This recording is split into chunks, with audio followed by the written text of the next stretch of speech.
Mumbai in August hits different. The kind of heat that sits on your chest and dares you to breathe. The whole city smells like rain that already happened and concrete that never dried.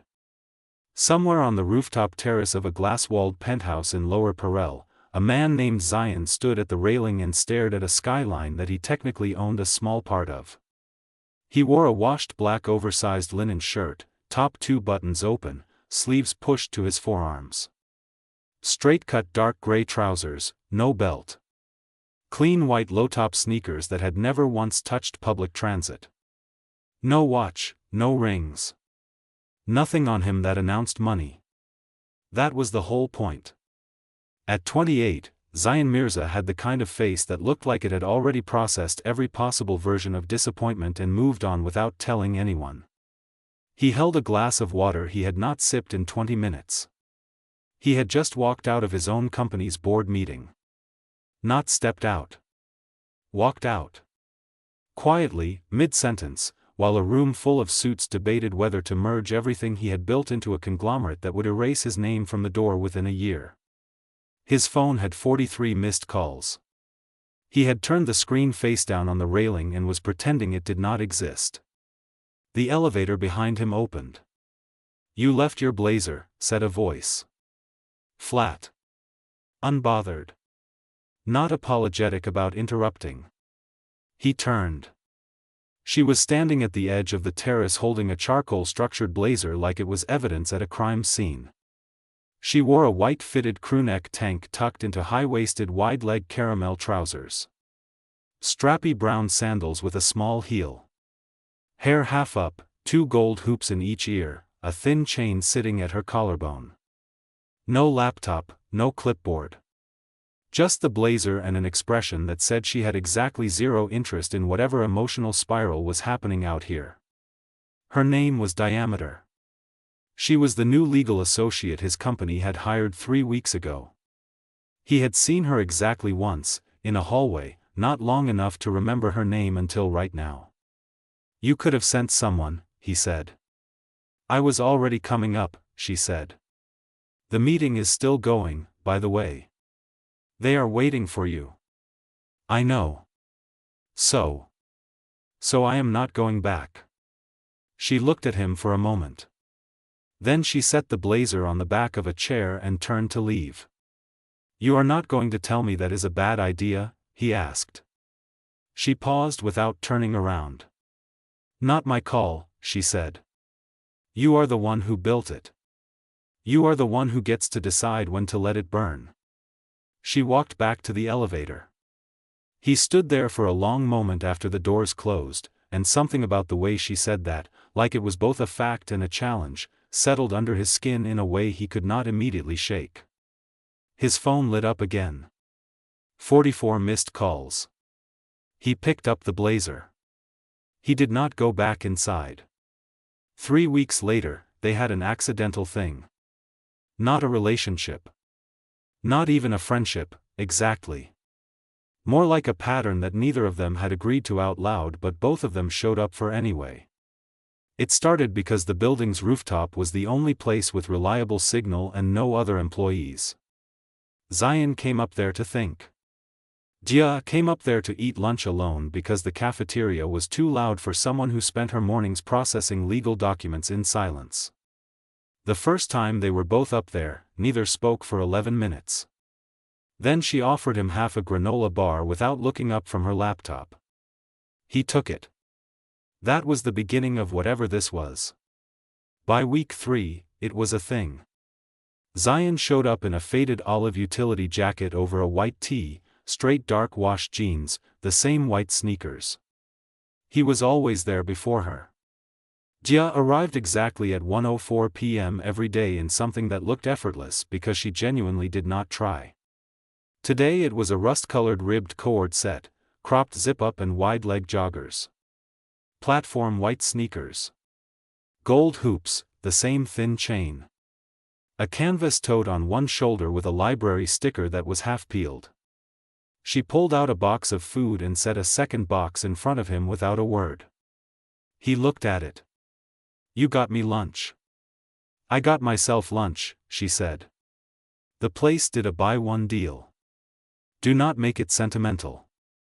He almost smiled. Almost. The board voted, he said. She did not look up. I know. I filed the papers this morning. And it is done. The merger goes through in 60 days. She opened her box. Unless someone challenges it. Silence. The city hummed 40 floors below them. Can it be challenged? He asked. She looked up at him then. Actually looked.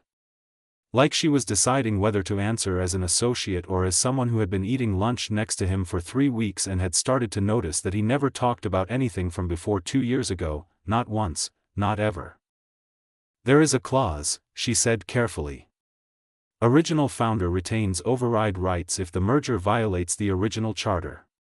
Your company's charter has a clause about brand identity preservation. Does anyone know about that clause? One person does, she said. A pause. He understood. You, he said. She held his gaze. I found it this morning. I have not filed it in the summary yet. The air between them shifted. This was no longer a buy-one lunch deal kind of conversation. Why are you telling me this? He asked. Because, she said slowly, you built something real. And I have read enough merger documents to know that this one is designed to hollow it out and sell the parts. That could cost you your job. Probably. Then why? She looked back at her food. Her jaw tightened slightly. Something crossed her face that she did not let fully land. Something old. I watched someone build something real once, she said quietly. And I watched it get taken. I was not in a position to stop it then. He did not push. She did not offer more. They ate in silence, and the skyline held them both in its haze, and neither one acknowledged that something had just shifted from accidental to intentional. Her phone buzzed. She read the screen and went still. What? He asked. She turned the phone around. It was an email from the senior partner. The subject line read, Charter Clause 7, delete from summary before circulation. Someone already knew. And they had already chosen a side. It was not hers. The email changed everything. Not because it was surprising. Because it was specific. Whoever sent it to the senior partner had known exactly which clause to bury. That level of detail did not come from a board summary. It came from someone inside the legal team. Someone who had seen Dia's notes before she filed them. Zayan figured it out in about 4 hours. Dia figured it out in 2. She was sitting at her desk in a slate blue oversized blazer over a simple black bralette and high-waisted wide-leg black trousers. Black pointed-toe flats. Hair down, slightly damp from the rain she had walked through without an umbrella. She had her earphones in but nothing was playing. She was staring at a name on her screen. Rohan. Her closest colleague at the firm. The one who had vouched for her when she was hired. The one who had access to her shared drive. Zayan appeared at her desk at 6:47 p.m., when the floor was mostly empty. He wore a dark navy crewneck sweater and straight-fit charcoal trousers, his sleeves pushed up like he had been pulling at them all day. He looked like someone who had not slept but was not going to say that. He looked at her screen. She did not close it. How long have you known him? Zayan asked. For years, she said. He got me my first job. Silence. I am sorry, Zayan said. And he meant it in the specific way people mean something when they know the shape of what it costs. Do not be, she said. Her voice was flat, but not numb. Flat like someone pressing a hand over a wound to stop the bleeding while they figure out the next step. He made a choice. That is on him. We can still use the clause. If we use it now, they will know I was the source. The partner will fire me. And Rohan will deny everything. She turned to face him fully. Your case gets tied up in internal firm politics. You lose 6 months minimum. So we lose the clause. Or, she said, we find another way. There is a secondary provision. It requires a formal shareholder objection to trigger a review. But you would need at least 30% shareholder support. She paused. Do you have that? He said nothing. She read it in his face. You do not, she said. I have 22%, he said. My own shares. Who holds the rest? Old investors. 2 of them. He exhaled. One would back me. The other. A pause. My father. The word landed differently than she expected. Not cold. Complicated. He sold his stake to the board 6 months ago, Zayan said. Without telling me. That is why the merger has traction. He gave them the votes. The silence this time was a different kind.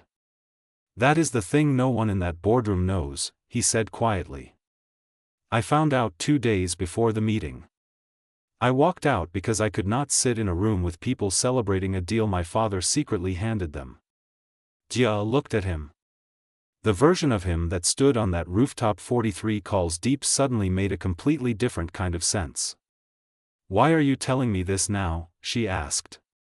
Because you told me something real, he said. And I am tired of holding it alone. She held his gaze for a long moment. Something inside her softened and then immediately braced itself, the way you do when you recognize the feeling and know it costs something. Okay, she said finally. Then we find the one investor who will back you. And we move before the partner figures out I did not delete that clause. That gives us maybe 48 hours. Then stop looking at me like that and let's go. They left the building together. Outside, the Mumbai rain had started again. Neither of them had an umbrella. Neither of them stopped walking. What neither of them said, not yet, was that this had stopped being about the company about an hour ago. The investor's name was Priya Sood. 61 years old, retired from 3 companies, known for not answering emails and answering her door in a paint-stained kurta. She held 9% of Zayan's company. She had been one of his first backers, back when the company was 4 people and a shared office in Andheri. She agreed to meet them at her house in Bandra at 9 a.m. Jia wore a moss green structured jacket over a white cotton shirt, slim straight trousers in bone white, simple brown loafers. A single gold ring. No tote today. Just her phone and a printed copy of the charter clause. Zayan wore a plain white Oxford shirt tucked into dark straight-leg trousers, clean white sneakers. They both looked like people who had not fully slept but had made intentional choices anyway. Priya heard the whole thing over chai she made herself and did not offer them. When they finished, she was quiet for a long moment. I will back you, she said. But 9% plus 22 is still not 30. I know, Zayan said. I need my father's stake back. His stake belongs to the board. Not if he retracts before the 60-day window closes. Zayan set down his cup. He can retract. The sale had a personal clause. I put it in the original shareholder agreement in case he ever wanted out. He just never used it. Priya looked at him with something like recognition. You built a door out for him. I built it for both of us, he said quietly. I just did not think he would go through the other one. Jia was watching him. She had been watching him the whole morning in the way she did when she was processing something she did not want to name yet. Priya gave her 9%. Outside, walking back to the car, Jia stopped. You need to talk to your father, she said. I know. Today. Before the partner realizes the clause is still active and escalates. I know, diameter. Zayan. She said his name like it was a question about something else. He stopped walking. Turned. She looked at him straight. What happens if he says no? A pause. Then I lose the company, he said. And you are okay with that? He held her gaze. Something in him was very still. No. But I stopped making decisions based on what I was okay losing a long time ago. I make them based on what I cannot live with. She looked at him for a beat too long. Okay, she said. That was the moment. Not the rooftop, not the rain. This one. Right here, in front of a Bandra building with a stray dog sleeping by the gate, under a sky that could not decide between gray and blue. Her phone rang. She looked at it. Her expression changed. It is Rohan, she said. Don't. He might tell us something. Or he is calling because the partner sent him to track what you are doing. She stared at the screen. It rang twice more and stopped. Then a text came in. She read it. Her face went carefully blank. What does it say? Zayan asked. She turned the phone around. The text read, they found the clause. Partner filed for your termination this morning. Also, Zayan's father called the firm an hour ago. He is not retracting. He told them to proceed. I am sorry, Diameter. I tried to warn you. The sky made its decision. It went gray.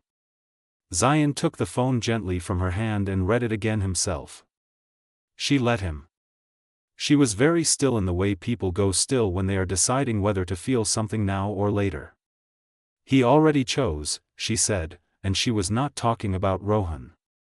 Zayan said nothing. There was nothing to say to that. She took a breath. Then we use the clause ourselves. Without the 30%. We file a formal protest through the charter on brand identity grounds, force a mandatory review, buy time, and go public with the story before they can kill it. That will not save the company. No, she said. But it will expose what they did. And it will make sure they cannot do it quietly. You will lose your job and your reference and probably your license for the next year minimum. She looked at him. I know. Diameter. I know, Zayan. A pause. Why? He asked. And he meant it the same way she had meant things before, with all the weight that one word could carry. She looked away. At the street. The dog. The gray sky. Something moved across her face that she did not hide this time. Because the person I told you about, she said, the one whose company got taken. That was my father. I was 19. And nobody spoke up. Not one person in that room chose the harder thing. She looked back at him. I have been that person in that room ever since. I am done being her. He looked at her for a long moment. Something in his chest cracked open quietly, the way old paint cracks on a wall that has been holding too much weather. Okay, he said. Okay? We file it together. She nodded. Turned back toward the car. He reached out and caught her wrist. Not to stop her. Just for a second. Just to say, I see you. Without saying anything. She looked down at his hand. Then up at him. She did not pull away. Then her phone buzzed again. And this time, it was a name neither of them expected. Zayan's father. Calling Dia directly. Dia answered. She put it on speaker. Zayan stood close enough to hear, far enough to make clear the choice was hers. The voice on the other end was tired. Older. The kind of tired that had been going for years, not days. I know who you are, the man said. I know what my son is trying to do. And I know you are the one helping him. Yes, Dia said. You should walk away. You have more to lose than he does. With respect, she said, that is not your call. A long pause. He told you about me, the man said. It was not a question. Enough, she said. Another pause. When he spoke again, something in his voice had shifted. Lower. Less armored. I sold the shares because I thought he needed to be free of it, the man said. The company was eating him. It had been for 2 years. He stopped sleeping. Stopped calling. I thought if the weight was gone. You thought if you took the choice away from him, he would rest, Dia said quietly. Silence. That is still not your call, she said. He built something. That means he gets to decide when it ends. More silence. Then, put him on. She looked at Zayan. He looked at the phone. At her. Something in his face was 22 years old and also entirely present. He took the phone. He did not put it to his ear right away. He looked at it for a moment, the way you look at a door you have been standing outside of for a very long time. Then he walked a few feet away. Private. She let him have it. She stood by the car and watched the street and gave him the space and did not once look over her shoulder. 12 minutes later, he came back. He is retracting the sale, Zayan said. She let out a breath. It will not save everything, he said. The board still has majority. The review will take months. The company might still be gutted by the time it resolves. But it will be a fight, she said. Yeah. A pause. A real one. She nodded. He looked at her. The morning light had finally committed to something, not gray anymore, that particular gold-washed Mumbai hour that happens between the clouds when the rain decides to rest. You are going to get fired today, he said. Probably already am, she said. I am sorry. Do not be. I told you. She picked up her bag. I made a choice. He studied her face.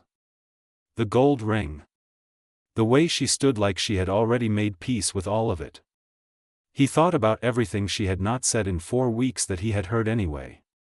The notes on her wrist she thought he had not read. The way she ate lunch like someone who had learned to take up only the exact amount of space she needed and not 1 inch more. Hey, he said. She looked at him. When this is over, he said. Whenever that is. 6 months, a year, whenever the chaos lands wherever it lands. A pause. Can I take you to lunch? An actual one. Not a rooftop. Not a buy-one deal. She looked at him for a long moment. You are a billionaire asking a recently fired associate to lunch, she said. Former billionaire, possibly, he said. Depending on the review. Something moved across her face. Real and unguarded. The kind of almost smile that people give when they have been holding something carefully for a long time and they are finally, quietly, setting it down. Yeah, she said. Okay. They filed the charter protest that afternoon. Her termination letter came in at 4 p.m. The firm's board meeting was thrown into formal review by end of week. Zayan's name stayed on the door. 3 months later, the merger collapsed under the weight of the review. 7 months after the rooftop, they had lunch. An actual one. A small place in Colaba she picked, plastic chairs, incredible food, no one who knew either of their names. He showed up in a plain white tee and jeans. She wore a yellow linen cord and sandals and a new marker note on her wrist. He read it when she reached for the menu. It said, "You are enough." He did not say anything about it. She did not explain it. They ate, and talked, and the city moved around them the way it always does, loud and indifferent and full of its own heat, and neither of them felt alone inside it. That was enough. That was everything. The end.